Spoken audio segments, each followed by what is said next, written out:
Vice President JD Vance arrived in Paris this morning. World leaders and tech CEOs are gathering in the French capital for a two-day summit on artificial intelligence. Vance is also expected to discuss the ongoing war in Ukraine during a working lunch with French President Emmanuel Macron.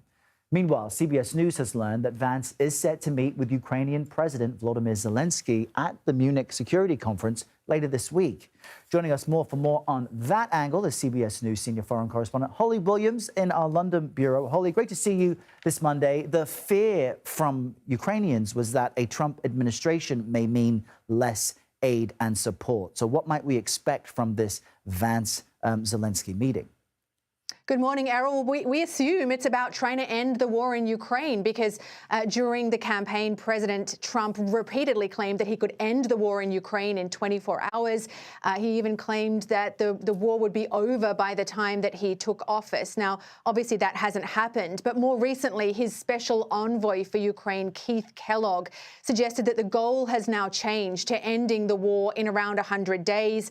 And then over the weekend, President Trump indicated to reporters that he had been in touch with Russia's leader, Vladimir Putin, the man who started the war in Ukraine by invading that country back in 2022. Trump said that there had been, quote, progress, but declined to give much more in the way of detail. Meantime, what is happening on the ground in Ukraine? The war rages on and there's still conflict between both Ukraine and Russia. Well, Errol, if you cast your mind back to 2022 when the invasion started, you'll remember that Russia failed to achieve its apparent goal of seizing control of all of Ukraine. It now controls around 20% of the country. It suffered a string of embarrassing failures on the battlefield, and Russia is thought to have taken hundreds of thousands of casualties in Ukraine.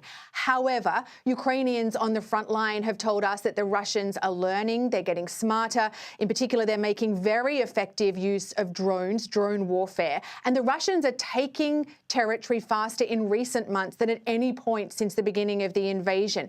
Also, the demographics are against Ukraine because Russia has about 3 times the population. So then what is the likelihood that Trump will be able to deliver on his promise? You say within 100 days, that's before May. How likely is it that we would see a ceasefire agreement that's amenable to everybody? Well, we know that President Trump wants to end the war because he said so repeatedly.